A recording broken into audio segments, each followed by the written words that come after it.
بسم اللہ الرحمن الرحیم۔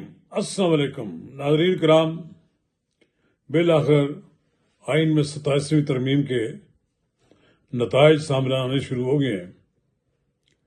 عدلیہ پر مکمل طور پر انتظامیہ اور مقننہ حاوی ہو گئی ہے۔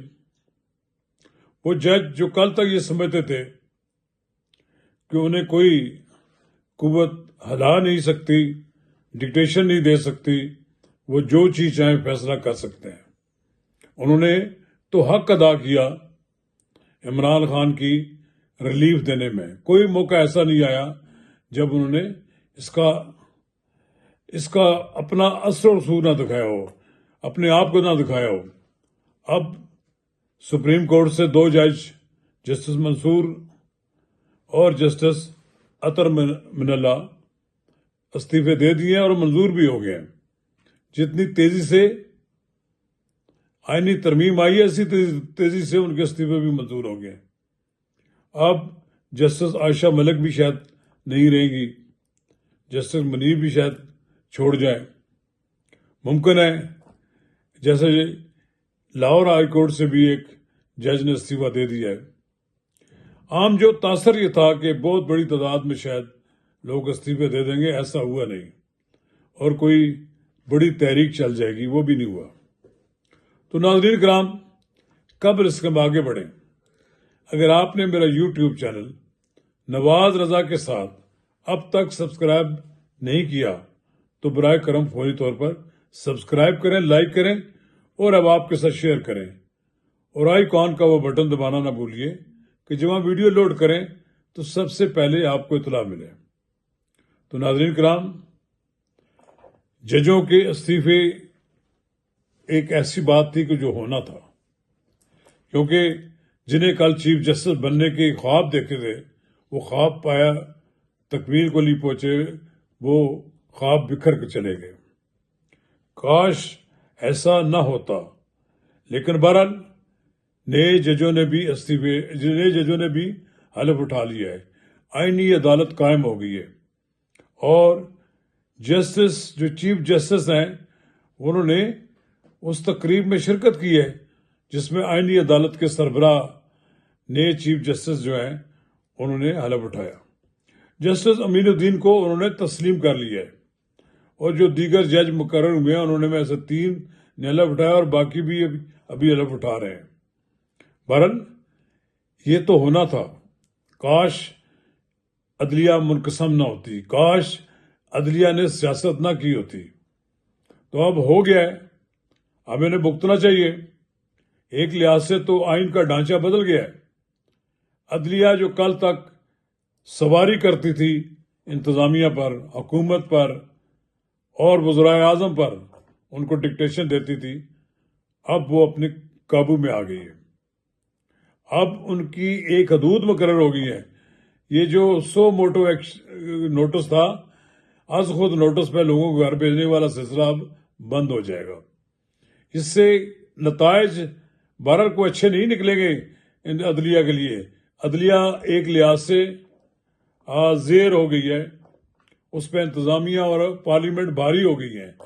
کبھی پارلیمنٹ کہتی تھی کہ ہم لوگوں کے قانون بناتے ہیں اور ہم ہی اصل طاقت ہے، لیکن یہ چیف جسٹس افتخار چودھری نے جو ایک ماحول بنایا تھا، اس کے بعد آنے والے ججوں نے بھی جو کچھ بھی کیا، پارلیمنٹ کارنر ہو کر رہ گئی تھی۔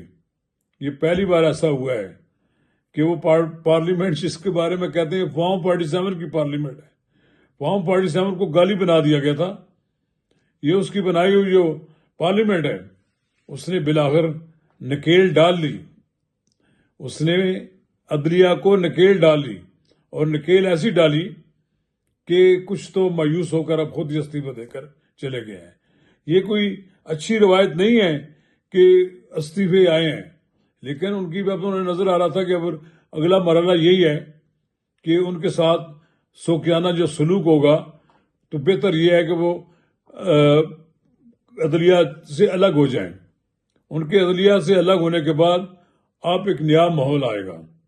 اب یہ نہیں ہوگا کہ آئے روز حکومت کو عدالت میں کھڑا کیا ہوگا، بلکہ اب ایک تو عدالت وہ ہوگی جو اس کے پاس کرمنل اور دوسرے کیسز، جو دیوانی اور دوسرے کیسز ہوں گے، تیزی سے نپٹانے کا اسے موقع ملے گا، اور دوسرا جو آئینی کیسز ہوں گے اس کے لیے اگلا عدالت کام کرے گی۔ اب کام تو شروع ہو گیا ہے، اور آئندہ آنے والے دنوں میں دیکھیں گے کہ بہت بڑی تبدیلی نظر آئے گی۔ یہ ایک لحاظ سے میں سمجھتا ہوں کہ عدلیہ کے اس جو پہ لگام ڈالی گئی ہے، اس کے خلاف کوئی وکلا کی تنظیموں نے بھی کوئی غیر معمولی کوئی رد عمل کا اظہار نہیں کیا ہے۔ کچھ نے تو حمایت کی ہے اور کچھ تماشا دیکھ رہے ہیں۔ اب یہ تو بات یہ ہے کہ اگر جو چیز ہمارے ججز کو سوٹ کرتی ہے وہ تو وہ قبول کر لیتے ہیں، لیکن جو ان کو سوٹ نہیں کرتی وہ کہتے ہیں کہ آئین پہ حملہ ہو گیا ہے۔ اب عدلیہ پہ کوئی حملہ ہوا یا نہیں ہوا، لیکن دیکھیں نا، اس ملک میں پہلے بھی وزرائے اعظم جج مقرر کرتے رہے ہیں۔ یہ تو ایک باقاعدہ کمیشن بنا 18ویں ترمیم میں جو کچھ ہوا، اور جس طرح افتخار چودھری نے یہ کہا کہ میں 18ویں آئینی ترمیم کو اڑا کے رکھ دوں گا اگر آپ نے پارلیمانی کمیٹی کی جو توثیق لازمی قرار دی ہے یہ ختم نہ کی، ان کے دباؤ میں آ کر 19ویں ترمیم کی گئی۔ اگر یہ درست ہے تو پھر اب یہ بھی جو کچھ ہوا ہے اس کو بھی آپ درست ہی سمجھیں۔ یہ بہرحال ایک کوئی اچھا نہیں ہوا کہ یہ نیک شگون بھی نہیں ہے کہ عدلیہ کی آزادی کو ختم کر دیا جائے، لیکن جب جج ہی تلے ہوں اپنی آزادی کے خلاف تو پھر یہ ہونا ہی تھا۔ آپ اس کو بھگتیں۔ بہرحال جو کچھ بھی ہوگا، یہ جتنے جج، جو میں کہتا ہوں وہ جج ہی کس قابل نہیں ہے جو کسی ادارے کے سربراہ کے سامنے پیش ہو اور پھر اپنی تقرری کرائے۔